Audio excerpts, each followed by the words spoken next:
Welcome to the Childcare Business Coach podcast. My name is Evelyn Knight. I hope everybody is doing well, and I'm excited for today. Today is the first day of our free webinar series that we're doing for everybody on thriving through any economy. And I'm really excited about this because it kind of takes me back to my roots.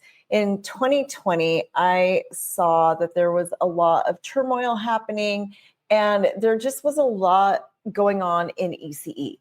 And I was doing okay because I had set up a backup plan. And so even when the economy was at its worst in 2020, I was actually doing just fine.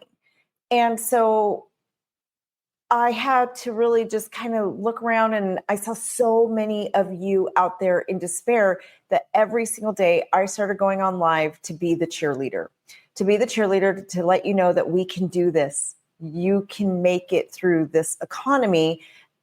We made it through 2020. And I know right now things have been pretty bad, and they are going to get better. They are. But it's going to take some time before they get better. And we can do this. Again, we can do this. We can make it through this economy. And there's something a little bit different this time. And that's really why I decided I need to start hopping back in, doing these free webinars, really coming in and pouring into the ECE community. And there is something different. During COVID, I had savings, and I had built myself up so that I could make it through hard times, right? And 2024 was a really hard year for my childcare center. Those of you here in Nevada, you guys know all of the subsidy changes and so many things happened last year that altogether, I lost a lot of money in revenue because of a lot of the changes that were happening. So let me know in the comments if this has happened to you, or if you're listening to the podcast, send me a message and let me know. Is this something that has happened to you as well, where we're just, I don't know, something is just, it was a hard year. I know the federal government cut our subsidy programs, and so many people became reliant on that during the past 4 years that it made it really, really hard. But there is something different this time. I decided I don't want to go through my savings. We work hard to build up our savings and to build up our rainy day fund. But why do we have to use them? I don't want to go through my rainy day fund. I don't want to have to use the savings that I worked hard for, right? So when we look at what we're facing right now, parents can't pay enough in tuition. If you're not living in a high income area, parents cannot pay enough, right? So we have to find alternatives, and we can. And I just really looked at 2024, and I did have to use a lot of my savings after there were a lot of things that happened, and we took a couple steps backwards. And so I started really doing research the last 6 months, and that I'm not doing this. I'm not going to run a business where I have to dip into my savings anymore. I'm not going to do this. And we don't have to. So I want to help you out there, you childcare leaders, and how can we diversify our incomes? We cannot put all of this on the backs of our parents. And there are other ways for us to keep reasonable childcare costs without going into our savings, having to get SBA loans to survive, all the things. But we have to think differently. So this weekend, I heard a story about Southwest Airlines that really intrigued me and changed a lot. And I want you to really think about this. Southwest Airlines was losing millions of dollars a year because it took 45 minutes for them to turn their flights around when they landed. So when they land, the passengers get off, the new passengers get on. It was a 45-minute turnaround time. And that cost them millions and millions of dollars when you think of their fleet of airplanes, right? So they kept coming to the table and asking, why are these airplanes stuck on the runway for so long, right? And nobody can figure it out. Nothing was happening.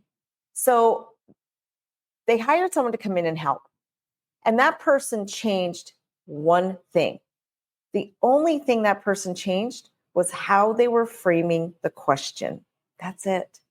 Instead of asking, why are our airplanes stuck on the runway for so long? He came in and said, how can we get our airplanes off the runway faster? And ironically, I think it's hilarious that this big corporation had to hire one consultant to do one little thing, paid hundreds of thousands of dollars just to reframe a question. That's it.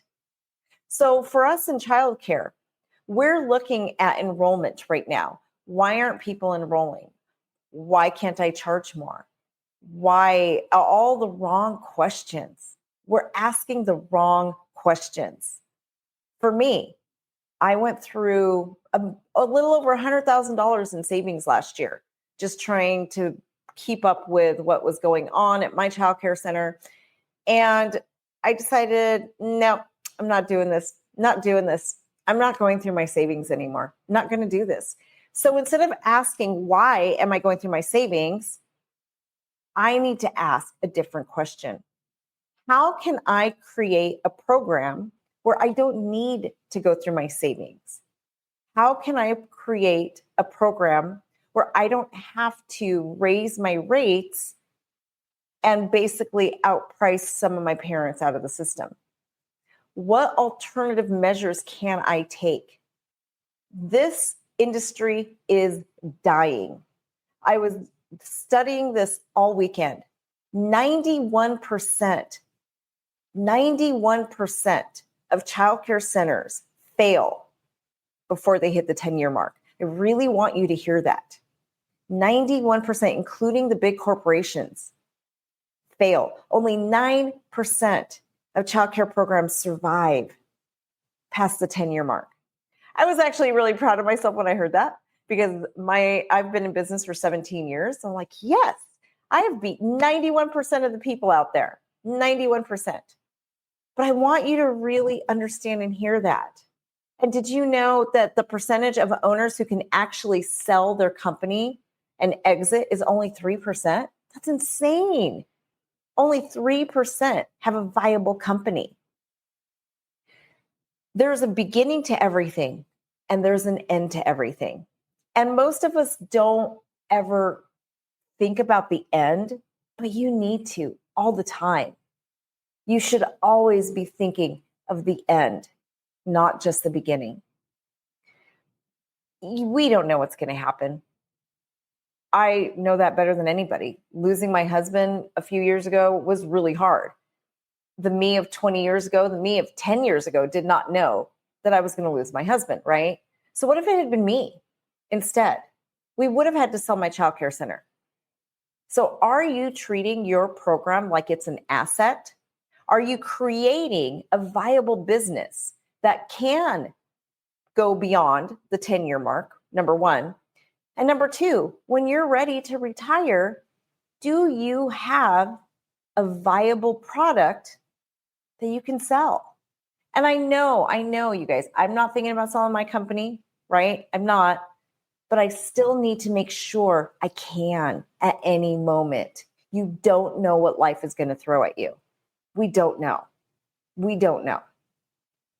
And so if you really start looking at your business as a business, this is a business, but we don't treat them like they are. And that is the problem. Did you know that with the studying I've been doing this weekend, there is one thing that separated the companies that lasted beyond 9 years? And by the way, when I was doing this study, even Fortune 500 companies, like 91% of all companies go out of business within the first 10 years. They don't make it. Even Fortune 500. Right now, a Fortune 500 company's lifespan is 15 years. And there is one thing that was different about all the companies that made it past 10 years. There's one thing they all had in common. They always had the end in mind. They were future focused. They weren't as concerned about what was happening today. They were always taking into account, if I make this decision, what is going to happen to me tomorrow? That was the one difference. So even if you're not planning on selling, you have to treat your center like you are. Otherwise, you're going to be part of the 91% that fail, and you'll be part of the 97% that even if you do make it beyond the 10 years, you'll be part of the 97% that don't have a viable business to sell when it's time. There was, here in my hometown, there was a old auto shop, been open for 30 years. The owner decided that he was ready to retire. He was done, 30 years. And it was a very high producing mechanic auto shop. It did really, really well. He did really well. But when he went to sell, he had nothing to sell because he treated his business like it was just a owner operator, mom and pa small business. He didn't treat it like it was an asset. So he had nothing to sell. Many of you do this. I get approached all the time, at least once a month. People come to me to try and get me to buy their childcare program, right? And the first thing I ask them is send me your documents. I want to see all your financials. So I get P&Ls and I get balance sheets and all the things sent to me. Do you know that I would say 95% of the time, there's nothing to sell? There's nothing to sell. I had one sad story. And if you watch my other videos on my personal page, I don't think I've posted them on any of the groups, but on my personal page, I'm opening a childcare program right now. And I'm showing you the furniture that I have, right? So a couple of years ago, I had an owner approach me on buying her childcare program. I drove down to the city about 2 hours away, and I looked at her books and all her financials. She was asking about $150,000 for the business. After doing my evaluation, it wasn't worth $150,000. I was being very generous, and I offered her $25,000. That's it. Because she really didn't have a viable business. And honestly, the only thing I was buying from her were materials and supplies. So to be honest, $25,000 was still offering too much money for this business. Of course, she refused. She's like, there's no way, no way. About a year later, she was selling to one of my clients for $75,000. She did go from $150,000 to $75,000. Now, my client lived in the area. She had some other motives. So she knew she was overpaying, but she was willing to overpay for this program because it fit her needs, right? But it was not worth $75,000. Now, keep in mind, they started at $150,000. Now we're at $75,000. Well, this owner decided to start nitpicking little things, and she tried to raise the price, tried to get more out of my client. My client backed out. So fast forward about 6 months later, I get a phone call, and it is from this original owner. And she says to me, you know what? I'm just closing my doors. Do you want to buy all my furniture? Sure, I'll buy all your furniture.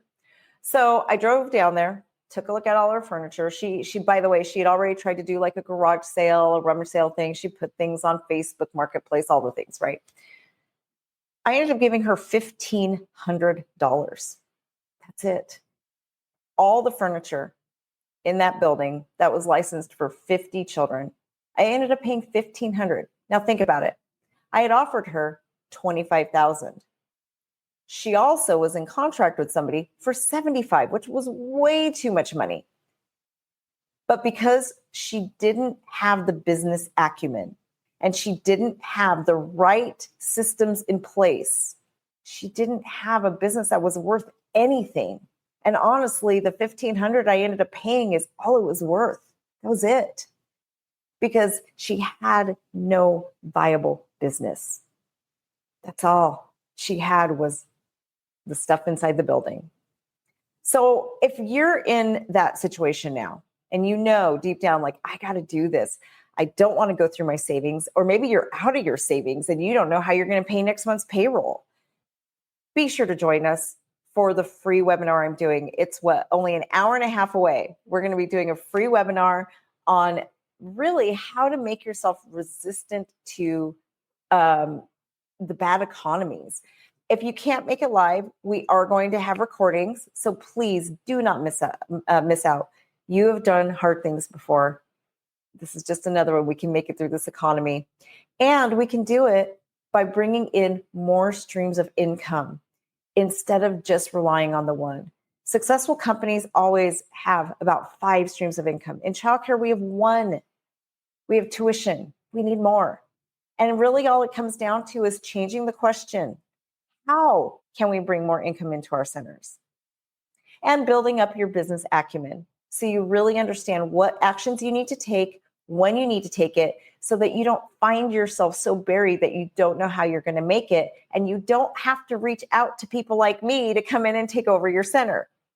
I don't like doing that. I would much rather help owners build their businesses, have a successful company, and keep the business they dreamed of instead of having to come in and bail them out.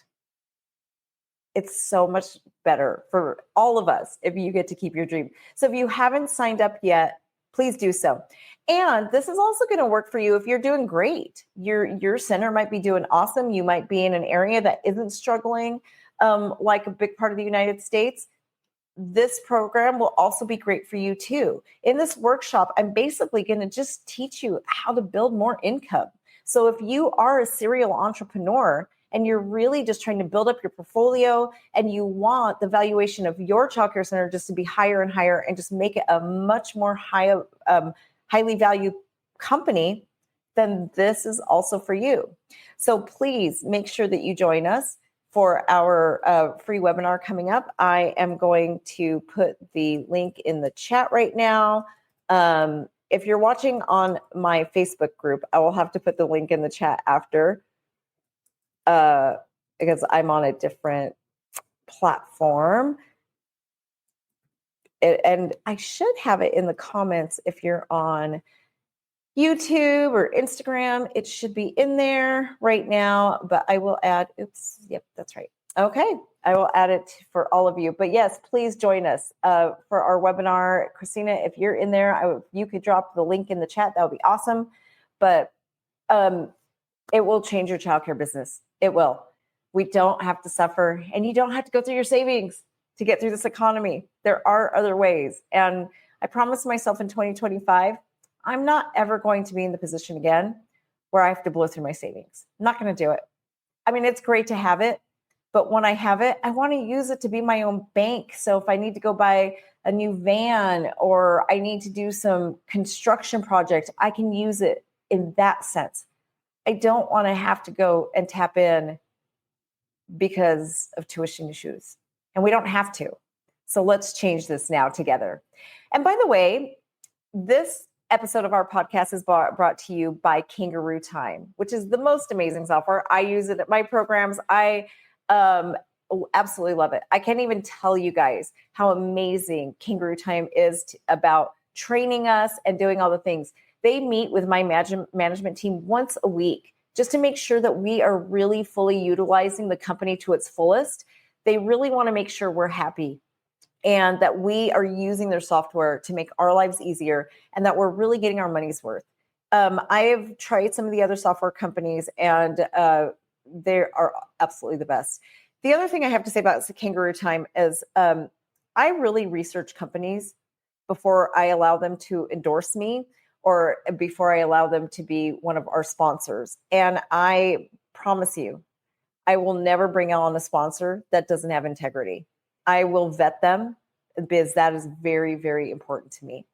So thank you everybody so much for watching. Make sure that you go to childcarebusinessprofessionals.com/grow 2025.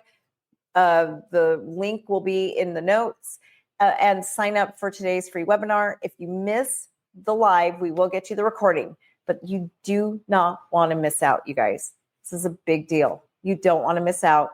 It is time for the ECE revolution. You don't have to be the Blockbuster of the industry. You can be the Netflix. So join us. Bye, everybody.